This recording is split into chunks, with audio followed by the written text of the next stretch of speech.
Popular. I el primer a acostar-nos la seva visió d'Europa és el candidat del bloc, Enric Nomdedeu. Gràcies, bona nit i benvingut. Moltes gràcies, bona nit. Què és per a vostè Europa? Què hauria de ser Europa? D'entrada hem de dir que ser valencians i parlar en valencià és la nostra manera de ser europeus. Hi ha una certa tendència a pensar que Europa comença lluny o que nosaltres estem com a agregats a Europa. No, això és Europa. Per tant, el que jo faig en el meu ajuntament, l'Ajuntament de Castelló com a regidor, és política europea.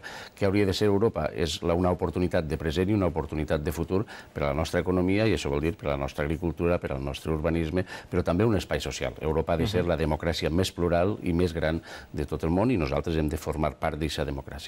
Segons el bloc, què es pot fer des del Parlament Europeu per a combatre aquesta crisi econòmica que afecta tot Europa en aquests moments? Mira, una de les primeres coses és tindre un control dels sistemes financers a través del Banc Central Europeu, però també un espai laboral unificat, de manera que se pugui incentivar la creació de llocs de treball estables, de manera que puguem implementar polítiques per tal que els autònoms, que en el cas valencià és un dels motors més importants de la nostra economia, tinguin les mateixes prestacions que la resta de treballadors i no se creen aquestes grans descompensacions socials, i en definitiva se té que apostar per una política industrial, per un teixit industrial i comercial actiu, per una economia productiva, i deixar una miqueta de costat allò que han vist que era un fracàs, en el cas valencià molt específicament, ho deia l'informe Auken, una economia basada només en l'urbanisme, que l'urbanisme ha d'estar al servei de les persones, no al servei de l'economia, i aquest error l'hauríem d'haver après en aquesta crisi. Ha introduït la qüestió de la desocupació en aquests moments. 8 de cada 10 nous desocupats a Europa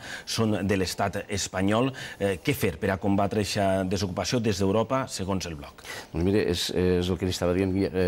S'hauria de fer una directiva europea, o s'ha de treballar en una directiva europea d'ocupació, una directiva europea laboral que unifique criteris. A nosaltres ens agrada bastant el sistema alemany, laboral alemany, on els contractes són fixes, on la gent està treballant per a una empresa en un contracte fixe, amb subsidis d'atur molt elevats en cas que hi hagi aquesta contingència, i amb incentius per als empresaris que creen llocs de treball en base a reduir les quotes de la seguretat social. Al final hem de crear riquesa, hem de donar un suport al teixit industrial, al teixit comercial, per a poder generar llocs de treball i que aquests llocs de treball siguin de qualitat. Si no entenem que per a poder repartir-ho primer hem de crear la riquesa, estem tapant-nos els ulls en les pròpies mans, i això seria un error. I el paper dels immigrants, quin ha de ser en aquesta qüestió del treball, de la crisi? La política d'immigració de la Unió Europea és l'adequada? Si no, com hauria de ser?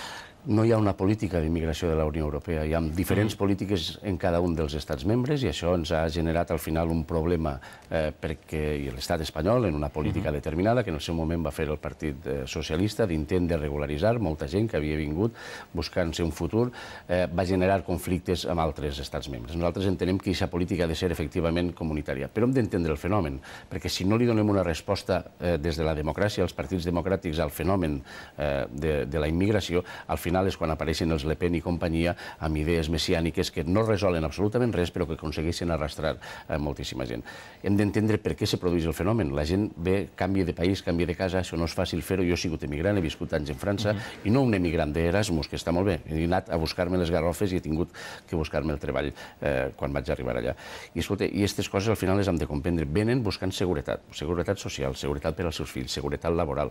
Quanta gent pot assumir aquest sistema? Tanta com el sistema sigui capaç d'absorbir, perquè si no acabarem fent fallida en el nostre propi sistema. Per tant, sense demagògies, no se pot dir papeles para todos en tanta alegria, i el que sí que té que quedar clar és que tota aquella gent que vingui a treballar ha de tindre els mateixos drets que nosaltres. Si parlem d'una Europa plural, ha de començar precisament per aquestes coses, perquè tots els ciutadans i ciutadanes que visquen en Europa amb independència d'on hagin nascut, en un estat membre o no, tinguin els mateixos drets laborals i tinguin les mateixes prestacions socials, educatives, culturals, sanitàries, etc.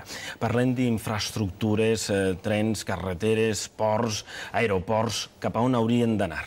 Doncs mira, nosaltres, i a més he de dir només nosaltres, perquè en el cas d'Esquerra Unida no està a favor del corredor mediterrani, de l'ample de via europeu, en el cas del Partit Popular, quan la senyora Loyola del Palacio era la comissària, va dir que no era urgent el corredor mediterrani, i en el cas del Partit Socialista, dient el que digui el senyor Perelló l'altre dia en el debat d'esta mateixa casa, tan tard com la setmana passada, el ministre Blanco anunciava 10 milions d'euros per al inversions en el corredor aragonès que deixa fora una vegada més el País Valencià. El futur, el nostre futur, passa per dotar-nos de les infraestructures que el corredor mediterrani que existeix, que és una realitat geogràfica i econòmica, per on passa el 40% de les importacions i exportacions de l'estat espanyol i el 23% del producte interior brut, tinga un corredor mediterrani d'ample europeu, tinga l'AVE, tinga connexió amb les autopistes del mar. Fonamental, el nostre futur se juga en gran mesura en els nostres ports, Alacant, València, Sagunt i Castelló, etc. I les infraestructures nosaltres necessitem la garantia de que algú les defensarà en clau estrictament valenciana. El canvi climàtic és un altre dels problemes que tenim damunt la taula. Què creu que s'hauria de fer el bloc en qüestions mediambientals que es podrien fer des d'Europa, esclar? Mire, Quiot 2, el protocol de Quiot... Jo vinc de Castelló, on tenim una potentíssima indústria ceràmica, una indústria que ha fet molts esforços per en temes de contaminació, en temes de CO2. I ara hem de comprar emissions, que se'n diu. Bé, no hem tingut cap ajuda. No hem tingut ajuda ni del govern valencià ni hem tingut ajuda del govern central. Mentre que altres sectors industrials, arreu l'Estat, o el sector de l'automòbil, notablement, sí que han tingut un munt d'ajudes. Per tant, el que hem de fer és implementar polítiques per tal que en aquells sectors on la pròpia indústria ha estat capaç de generar investigació, recerca i plantejaments moderns que puguen evitar seguir emetent CO2, se'ls ajude. En compte de fer això, se'ls està castigant sovint, i un sector, insistix, com el ceràmic, que per a nosaltres és fonamental, tot el triangle de la ceràmica, el clúster, un dels més importants de tot el món, que està situat en el nord del país, necessiten aquestes ajudes i aquestes implementacions. Ens hi juguem el futur, per tant, o som una miqueta seriosos en aquestes coses i fem polítiques a nivell europeu o individualment, localment, no podrem resoldre-ho. En la nostra comunitat l'agricultura té un pes econòmic molt important. Què proposa als llauradors de cara al futur?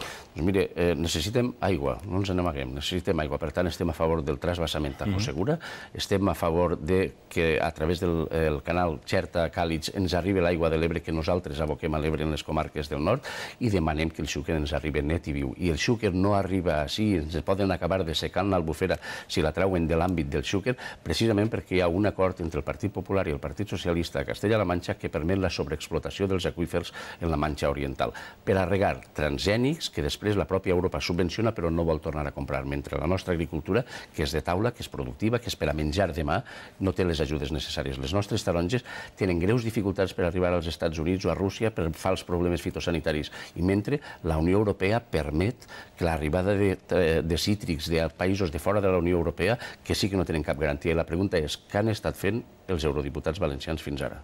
Li queden 20 segons. Per què defensaran vostès millor els interessos valencians que ningú altre?